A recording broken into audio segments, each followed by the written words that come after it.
No quadro Seus Direitos, dessa quinta-feira, você de casa vai conhecer um pouco mais sobre os direitos das pessoas privadas de liberdade. Tire todas as suas dúvidas após a vinheta.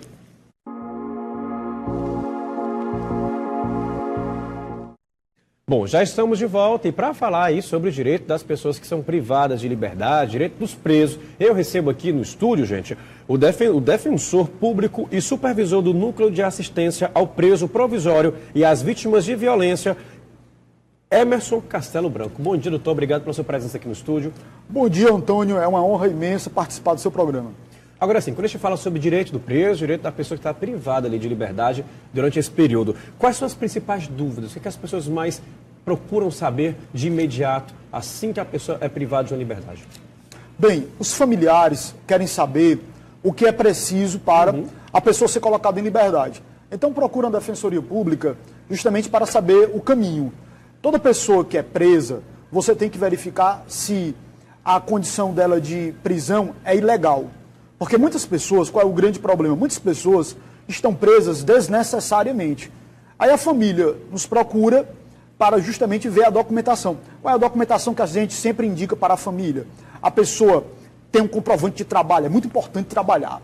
Então, facilita a soltura da pessoa quando a pessoa demonstra que era um trabalhador, que tem comprovante de trabalho. As certidões negativas, tem que tirar as certidões. Lá a gente dá toda a orientação para a família. O que é a certidão negativa? É aquele documento que prova se você teve ou não teve algum crime anteriormente, se você é reincidente, se você já praticou infrações penais anteriormente, para que o juiz tome conhecimento da questão dos antecedentes e da primariedade. Então, a gente orienta a família nesse sentido. Um comprovante de endereço também é necessário. Coisas que mostrem que a pessoa tinha uma atividade positiva, que tinha uma atividade idônea. Porque muitas vezes a população em geral pensa assim, quem está preso é quem cometeu um homicídio, quem cometeu crimes bárbaros. Não! Às vezes você tem pessoas presas por causa de crimes pequenos, crimes menores. Por exemplo, eu acabei de pegar um caso de um rapaz preso por uma receptação. E também tem outros casos. Tem casos de pessoas que já estão presas há muito tempo e nós não podemos admitir. Você sabe quanto tempo um processo, em média, tem que demorar na parte de produção de provas para a pessoa ser julgada? Quanto? Em média 90 dias. E 81, 90 dias. 6 anos, 5 anos, 4 anos, 3 anos, 2 anos, 1 ano. Por que demora tudo isso? Extrapola muito. Os problemas são os mais diversos. Que muitas pessoas falam assim, o problema é que o Poder Judiciário é moroso. Não é o Poder Judiciário. Nós temos juízes que trabalham muito dedicados.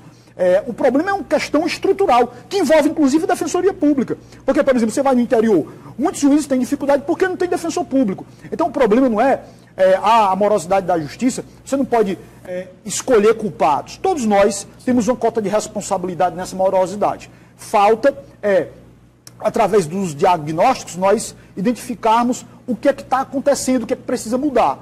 Porque você tem pessoas trabalhando muito, juízes trabalhando muito, para garantir que o processo não demore, mas tem um problema de falta de funcionários, o problema de falta de defensor público que é urgente, a gente tem que atender o interior com defensor público, porque se você não tem defensor público, o processo se torna ainda mais moroso. Nós temos essas questões. E muitas vezes o processo demora e assim a pessoa ser julgada. E isso causa um dano muito grande. Só para você ter uma ideia, tem pessoas que são absolvidas. Acabei de simplesmente absolver um rapaz, completamente inocente, e ele passou um tempo preso. E esse tempo que ele passou preso, o prejuízo que foi causado, nós temos que ter um compromisso para que os processos sejam julgados dentro dos prazos mínimos. Tem que ter um tempo mínimo para uma pessoa ser julgada. Porque essa pessoa, digamos que essa pessoa esteja presa. Essa pessoa está presa e vai ter um prejuízo muito grande para essa pessoa se ela for absolvida lá na frente, o preso provisório. Hoje, talvez o nosso principal gargalo seja o preso provisório. A pessoa está presa, imagine, você está preso provisoriamente, você não foi julgado. E se você foi absolvido lá na frente? Vamos pedir desculpa? Eu acabei de absolver um rapaz do movimento LGBT, eu não posso citar aqui dados porque é uma questão sigilosa, mas o processo destruiu a vida desse rapaz, esse rapaz completamente inocente. E no final o Ministério Público pediu absolvição, o juiz absolveu. Mas veja, a demora do processo acabou com a vida da pessoa. Nós tivemos um caso agora, em abril, emblemático, de um rapaz preso há um ano. Há um ano preso, um ano. E simplesmente nós verificamos que era homônimo. O rapaz estava preso por um duplo homicídio, estava preso por ter matado 2 pessoas no interior do estado, 2 pessoas, num dos piores presídios da capital, e simplesmente esse rapaz, nós verificamos que foi um erro de nome. Um erro de nome. E o rapaz preso por um duplo homicídio. Então veja, se o processo fosse rápido, se fosse célere, se as audiências acontecessem, digamos, de forma rápida, célere, isso seria identificado e o dano seria menor. Como estava demorando muito o processo do interior, o dano foi muito maior. Então nós temos que ter um compromisso com o tempo. Tempo e justiça, isso é fundamental, esse compromisso. Agora, em relação, o senhor citou alguns documentos que é necessário que a família tenha, caso isso venha a acontecer. Vamos frisar só mais uma vez que documentos são esses, e o senhor indica que cada cidadão tem esses documentos com facilidade, caso isso venha a acontecer com qualquer outro cidadão comum, assim como aconteceu com esse rapaz que passou 1 ano preso e viu que isso era praticamente erro de um nome. Exato. O que é que a população tem que saber? Procura a Defensoria Pública, lá na Pinto Bandeira, 1111. O nosso núcleo fica do lado lá da Defensoria Geral. Vai lá na Pinto Bandeira, 1111, e você vai lá e a gente dá todas as informações. Mas, basicamente, os documentos são as certidões, que a gente orienta como você conseguir, o comprovante de endereço, um comprovante de trabalho e todo outro documento que demonstre que a pessoa tem uma atividade lícita. Por exemplo, às vezes você tem uma pessoa que ela sempre trabalhou, isso é muito importante, isso conta para o juiz verificar uma posição idônea, um passado idôneo da pessoa. Entendi. Temos uma ligação agora, doutor? Alô, bom dia, com quem a gente fala? Com Ana. Oi, Ana, tudo bem? Você fala de onde? Eu falo do Meirelles. Qual a sua dúvida? A minha dúvida, aliás, não é uma dúvida, é uma coisa que eu estou vivendo na minha família, sabe? É porque eu tenho um parente que está preso há 1 ano e 5 meses. Ele, nesse processo, ele já recebeu o alvará, que foi da primeira vara. Ele foi preso com 5 cigarros de maconha no bolso. Ele é usuário de maconha. Só que ele tem emprego, ele trabalha fixo, entendeu? Ele é feirante. Até nos documentos dele está comprovando que ele é feirante, que ele é cadastrado pela prefeitura. Só que quando ele foi preso, ele estava assinando por um processo de 4 anos atrás que ele já tinha cumprido. Ele até trabalhou para esse juiz dessa terceira vara. O juiz arrumou um emprego para ele. Ele ficou 2 anos trabalhando no emprego preso. Passava o dia inteiro preso numa fábrica, só saía para vir para casa e para ir para esse trabalho. E aí ele cumpriu 2 anos nessa fábrica, 2 anos dentro do presídio, 2 anos no aberto. Quando foi agora, ele foi preso. No caso, há 1 ano e 5 meses atrás, ele foi preso. Desse processo, ele recebeu o alvará, só que o juiz desse processo que ele estava assinando, segurou ele. Aí o juiz pediu para a gente arrumar uma carta de trabalho. O oficial de justiça já foi no local que a gente arrumou para ele trabalhar. E o juiz não libera. Ele está daquele jeito, está ficando meio tanto andar de ideia. Porque devido muito tempo ele preso, ele não tem envolvimento com facção criminosa, não tem envolvimento, nunca matou, nunca roubou. O problema do meu parente é porque ele viciado em maconha. Só uma dúvida, ele está preso há quanto tempo? 1 ano e 5 meses. 1 ano e 5 meses. Provavelmente ele deu quebra de regime, porque ele já tinha passado, já tinha saído, foi preso novamente. Então isso aí é uma situação de quebra de regime. Então o que é que acontece? Qual a orientação que eu dou? Provavelmente ele já tem direito à progressão novamente. Ele tem que procurar a Defensoria Pública para verificar se ele já tem direito a sair, se já deu o tempo necessário para ele sair na progressão. Como é que é a progressão?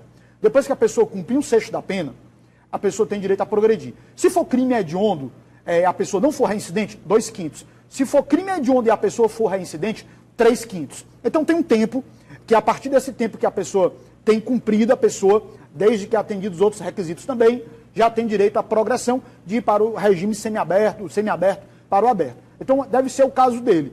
Por isso que deve ter sido solicitado uma carta de emprego, tudo. Tem que procurar a Defensoria, nesse endereço que eu falei. Qual o endereço? Pinto Bandeira 1111. Certo. Nesse endereço que eu falei, para o quê? Para que a gente verifique e analise a situação em concreto. Tá certo. Muito obrigado pela sua participação, Ana.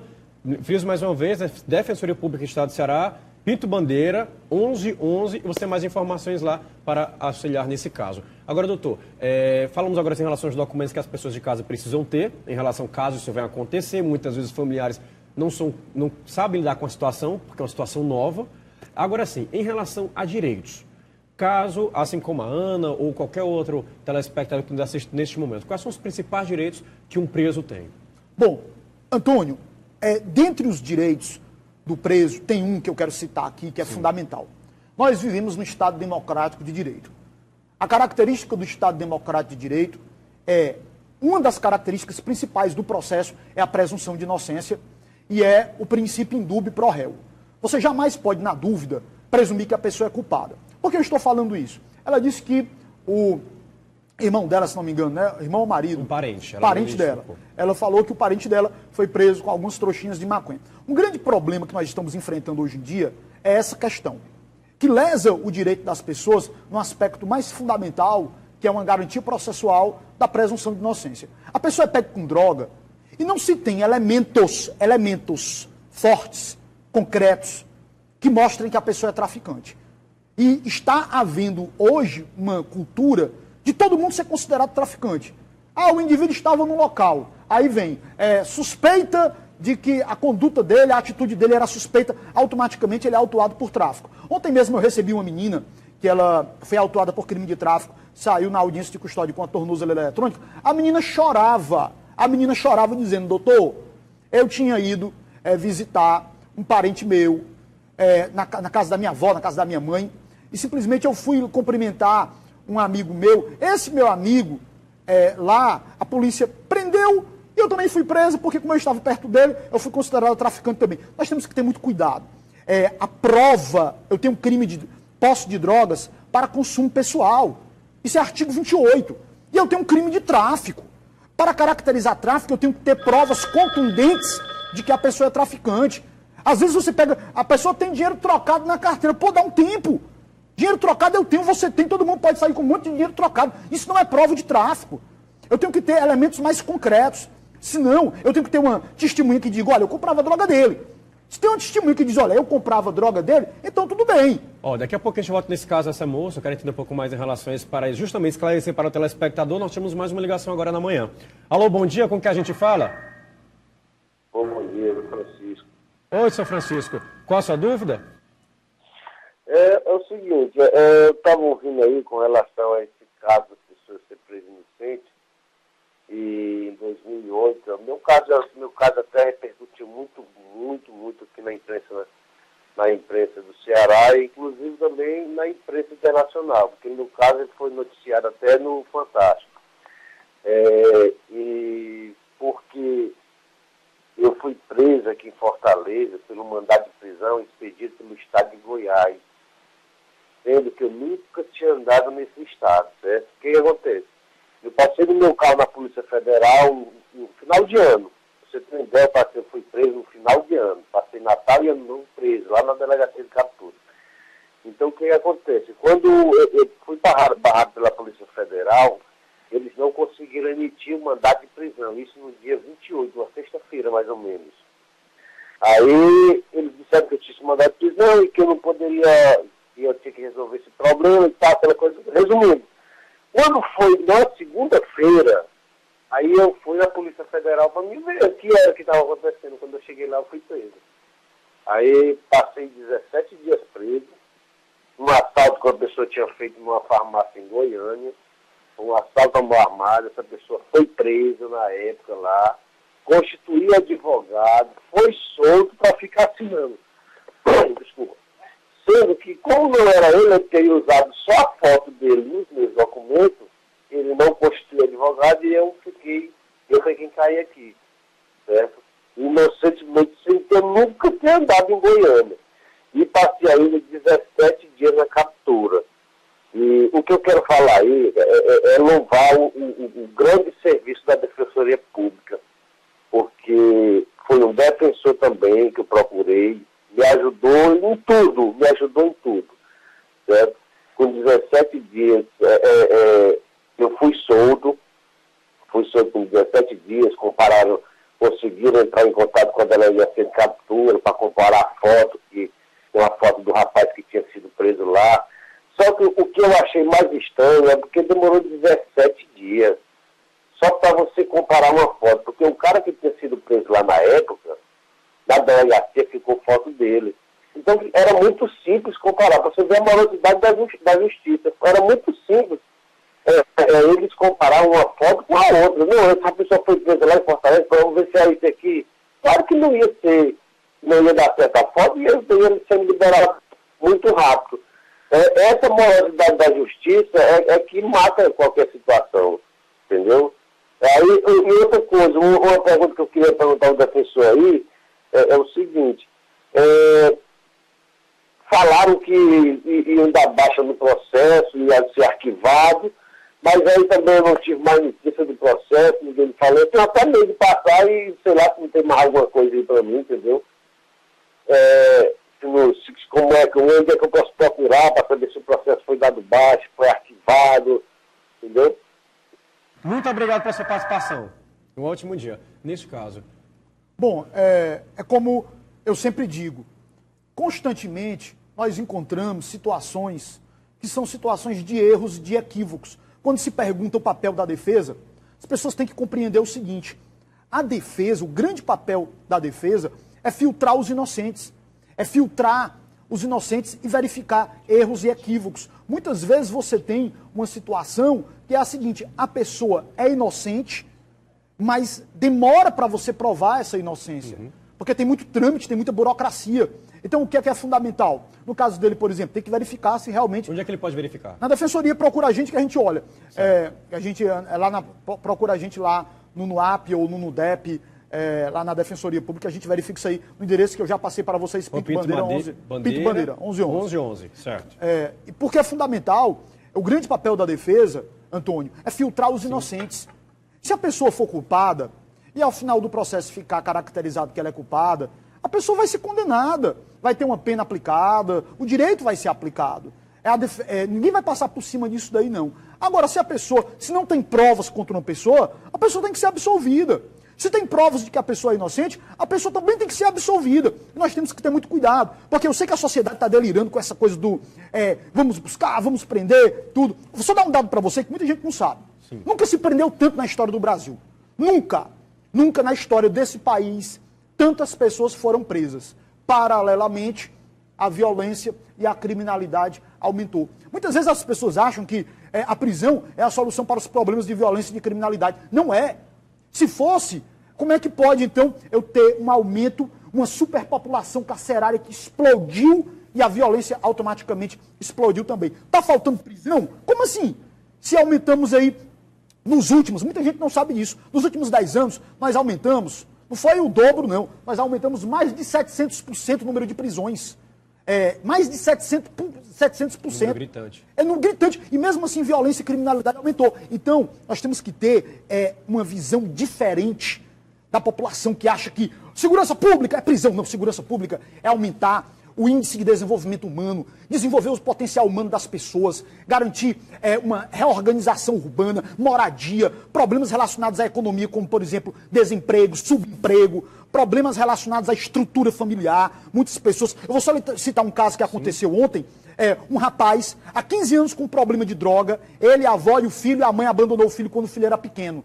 Quando o filho era pequenininho. E o menino apaixonado pelo pai, 13 anos de idade, doutor, pelo amor de Deus, solte meu pai, tudo, doutor. Meu pai, o pai dele, num surto de droga, foi tentar assaltar um motorista de Uber. Então veja, não adianta, enquanto ele tiver problema com droga, ele vai continuar dentro desse círculo. Eu tenho que tratar, eu tenho que internar, eu tenho que ter uma política pública que garante isso daí. E não pensar na prisão, porque a prisão não vai resolver. Aí eu tenho um menino revoltado, há 3 semanas que não quer ir para a escola, que está revoltado com tudo, chora porque quer o pai dele, porque... Então, o crime não compensa para ninguém. O crime destrói, prejudica vítimas, prejudica a família do criminoso, prejudica todo mundo. Só que a prisão, em país algum do mundo, resolveu o problema de criminalidade. Vamos para uma rápida pausa, rápido intervalo. Para vocês de casa que estão nos acompanhando neste momento, continue ainda com o doutor aqui no próximo bloco, tirando suas dúvidas e também falando sobre o direito dos presos. Você não sai daí, que a gente volta já.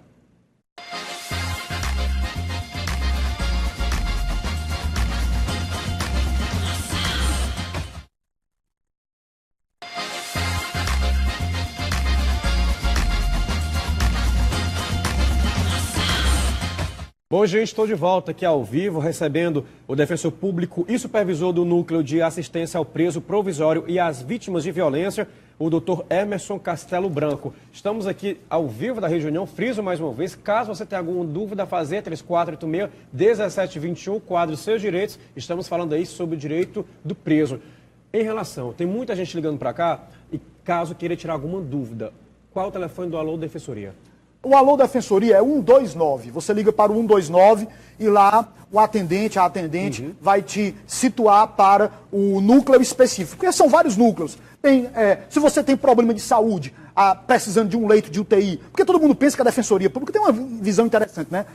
Tem pessoas leigas que pensam que a Defensoria Pública só atua na área criminal. Na verdade, qualquer questão de direito civil, direito de família, consumidor, medicamento, hoje se uma pessoa está precisando de medicamento, está precisando da internação num leito de UTI, vai morrer no corredor de hospital, se for na Defensoria Pública, a gente ingressa com ação penal, com ação civil, para o quê? Para a pessoa ter direito a um leito de UTI. Então a Defensoria Pública atua em muitos campos, né? Entendi. Agora, doutor, quando a gente fala sobre auxílio reclusão, quem tem esse direito? Ótima essa sua pergunta, Antônio. A pergunta é excelente, porque a gente tem que desconstruir um mito. Nós vivemos numa época de redes sociais e de notícias, muitos fake news e uma série de mentiras. As pessoas falam assim, os presos têm direito, que absurdo, os presos têm direito a auxílio reclusão, e aí todo mundo fala disso, sem mencionar o pequeno detalhe. Qual é o preso que tem direito a auxílio reclusão? Quase todos os presos não têm direito a auxílio reclusão. Por quê? Porque a imensa maioria das pessoas que são presas, elas não estavam contribuindo para a Previdência Social. Ou não estavam trabalhando, ou trabalhavam na informalidade. Não tinham trabalho formal, não contribuíam para a Previdência. Quem é o preso que tem direito ao auxílio reclusão? Para desmistificar essa mentira de que todo preso tem direito a um benefício auxílio reclusão. O preso que ele trabalhava e ele contribuía para o INSS. Aquele preso que contribuía para a Previdência Social. Então é esse preso que vai ter direito ao auxílio reclusão. Veja que mentira. Porque é aquela coisa, uma mentira contada 1000 vezes se torna verdade. Aquela coisa que às vezes você escuta assim, esse pessoal dos direitos humanos. Como assim? Não entendi. Existe uma entidade chamada Direitos Humanos? Que pessoal de direitos humanos é esse? Nunca existiu essa tal dessa entidade de direitos humanos. Direitos humanos? O que são direitos humanos, pelo amor de Deus? Direitos humanos é o meu direito, é o seu direito, é o direito de quem está aqui nos assistindo, é o direito de todo mundo, eu tenho o direito dos animais, certo? Lá da lei ambiental tem o direito dos seres humanos, de todo mundo. Todo mundo tem direito. Aí as pessoas, esses direitos humanos, como assim? Não entendi. Como assim? É o teu direito, o meu direito? Que pessoal de direitos humanos é esse? Que eu saiba, e eu costumo dizer até uma coisa sempre legal, porque eu tenho uma admiração imensa pela polícia. Eu acho que a instituição da polícia é uma instituição extremamente pressionada. Esses nossos queridos guerreiros policiais, para você ter uma ideia, a sociedade pega, a coletividade pega e joga para cima deles a responsabilidade de segurança pública, que não é da polícia. Segurança pública é uma responsabilidade muito ampla, que envolve todas as secretarias, que envolve todos nós, inclusive envolve cada um de nós, nas nossas atribuições, e as pessoas jogam tudo para cima da polícia. Aí eu tenho policiais extremamente pressionados, que querem que dê resultado, mas eu sempre digo, isso termina o quê? Sobrecarregando essas pessoas, inclusive psicologicamente, e prejudicando nas suas ações. Aí, o que é que eu digo? Quem é o maior defensor de direitos humanos? A polícia. Se a polícia não fosse, quando me perguntam, quem é o maior defensor de direitos humanos? A própria polícia. Se a polícia não fosse defensora de direitos humanos, ela não prendia, ela matava. Certo? Então, a polícia, quando prende, ela protege o direito daquela pessoa, inclusive, muitas vezes, impede o quê? Linchamento. Todo mundo sabe que muitas vezes a polícia impede linchamento. O maior defensor de direitos humanos, o maior direitos humanos que tem nesse país, se chama polícia. Porque é quem ali, naquele momento, cuida para a pessoa não ser executada, não ser morta, é a polícia. Então, direitos humanos somos todos nós. O Judiciário é Direitos Humanos, o Ministério Público, Defensoria Pública, a OAB é Direitos Humanos. Não existe uma entidade de direitos humanos para proteger criminosos. Nunca existiu. E mentirosamente criaram isso daí, essa ficção. O auxílio reclusão é outra mentira. Que os presos têm direito ao auxílio reclusão. Mentira.